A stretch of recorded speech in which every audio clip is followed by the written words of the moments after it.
Museum BPK RI merupakan museum di wilayah Kota Magelang yang bisa Anda kunjungi secara gratis. Museum ini menampilkan seluk-beluk sejarah hingga lokasi BPK dari masa ke masa. Sejak dilakukannya renovasi, museum ini menawarkan fasilitas teknologi digital yang canggih.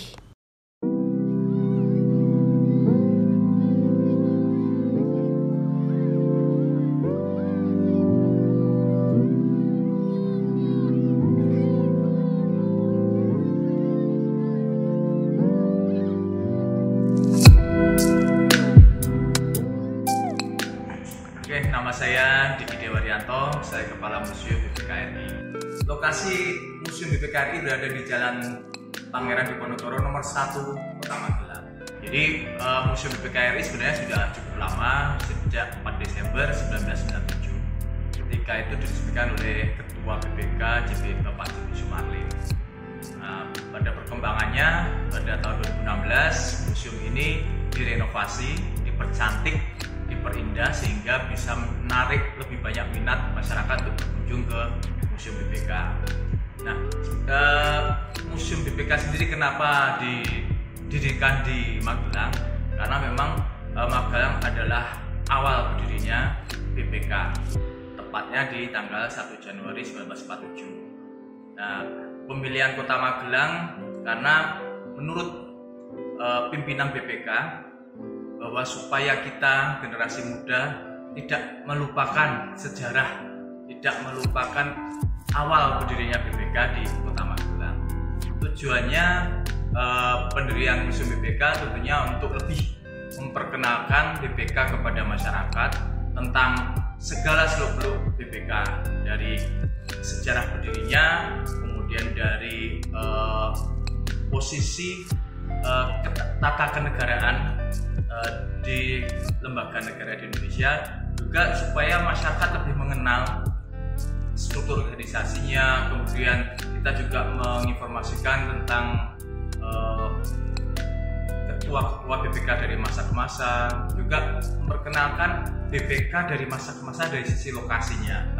Untuk museum BPK sendiri kita dibagi menjadi 2 bagian, yaitu bagian utama museum dan bagian pendukung museum. Bagian utama museum kita awali dengan lobby. Di sini kita memperkenalkan tagline BPK bahwa BPK pengawal harta negara.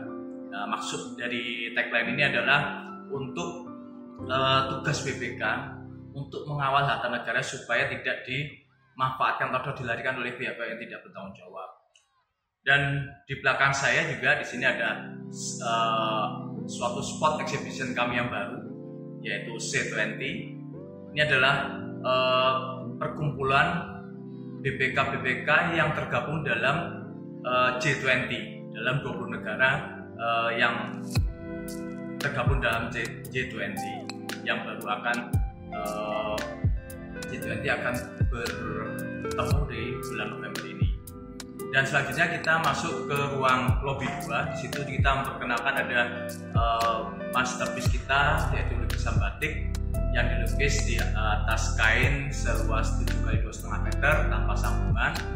Ini menceritakan tentang filosofi keberadaan BPK. Kemudian juga kita menampilkan lukisan 2 sosok tokoh proklamator kita, yaitu Bung Karno dan Bung Hatta, yang mempunyai peranan yang sangat besar atas berdirinya BPK. Kemudian di ruangan selanjutnya kita ada ruang audiovisual. Ruang audiovisual ini semacam ruang bioskop mini yang dimiliki oleh Museum BPK RI. Kita menampilkan film-film berdurasi pendek. Di situ kita menampilkan film-film yang terinspirasi dari hasil pemeriksaan BPK. Juga kita menampilkan film-film dari hasil Festival Kawal Harta Negara yang diadakan oleh BPK bekerjasama dengan USAID. Terus menginjak ruang berikutnya, di situ ada ruang wajah BPK.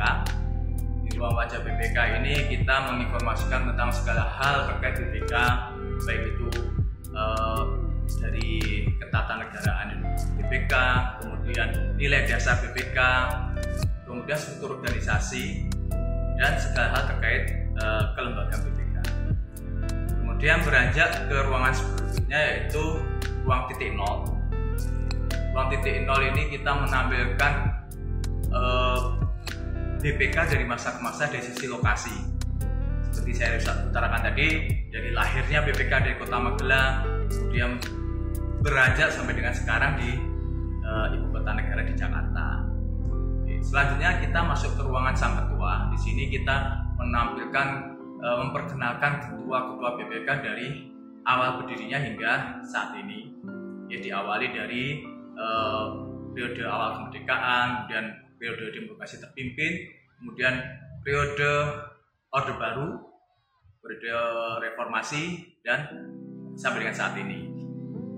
Terus kita berlanjut ke ruang rekam jejak.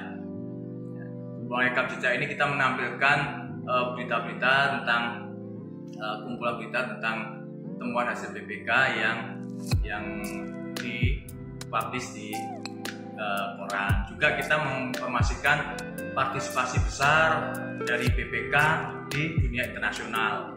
Oke, kita terlibat langsung dalam Intosai, yaitu BPK seluruh dunia. Kemudian ada ASEAN-SAI, itu BPK negara-negara di Asia Tenggara, dan juga di ASOSAI, itu BPK di Asia. Selanjutnya kita juga memperkenalkan bagaimana teman-teman auditor di lapangan ketika melakukan cek fisik. Nah, ruang rekam jejak ini adalah ruangan terakhir dari inti museum. Selanjutnya kita memasuki ruangan-ruangan hubungan museum. Di situ ada kids museum, ada ruang storage, kemudian ada perpustakaan dan ruang pamer. Ada satu lagi ruang open stage yang merupakan panggung terbuka yang bisa kita manfaatkan untuk kegiatan bersama dengan komunitas. Jadi memang ketika museum ini direnovasi tahun 2016, kita mengadakan silaturahmi dengan ketua-ketua BPK di masa-masa lampau, di masa-masa lalu, supaya kita bisa mendapatkan paling tidak barang memorable dari ketua-ketua kita, supaya ada semacam ikatan batin antara generasi lalu dengan generasi sekarang. Nah, ketika kami bersilaturahmi ke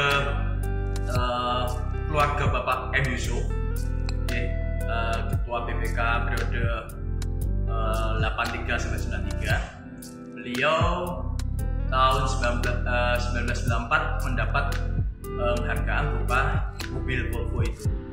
Nah, mobil Volvo itu diberikan pemerintah kepada Bapak M. Yusuf untuk kegiatan beliau. Nah, ketika kami bersilaturahmi ke Makassar di rumah beliau, itu di luar ekspektasi kita bahwa kita malah mendapat mobil tersebut.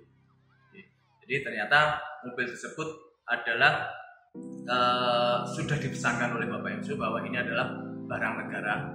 Jika negara membutuhkan, diberikan saja. Dan luar biasanya di sini bahwa ketika 94 beliau mendapat mobil tersebut, sampai dengan kami mendapat mobil tersebut tahun 2016, jadi sudah sekitar 20 tahun, itu kilometer dari pengguna mobil itu masih 4.000-an kilometer. Jadi di sini kita menyimpulkan bahwa beliau benar-benar mengedepankan bahwa ini adalah kendaraan dinas yang hanya digunakan di tugas kedinasan saja. Beliau sangat memisahkan mana kegiatan kedinasan dan kegiatan pribadi. Silahkan pada para pemirsa bahwa silahkan berkunjung ke Museum BPK. Kita buka setiap hari Selasa sampai dengan hari Minggu dari jam 9 pagi hingga jam 3 sore. Kami tidak memungut biaya sebesar pun alias gratis. Dan setelah renovasi memang museum kita ini lebih ke arah digital. Artinya pengunjung bisa langsung berkomunikasi dengan fasilitas-fasilitas yang ada di museum tanpa harus dipandu oleh pemandu museum. Jadi museum kita sekarang beralih menjadi postmodern museum.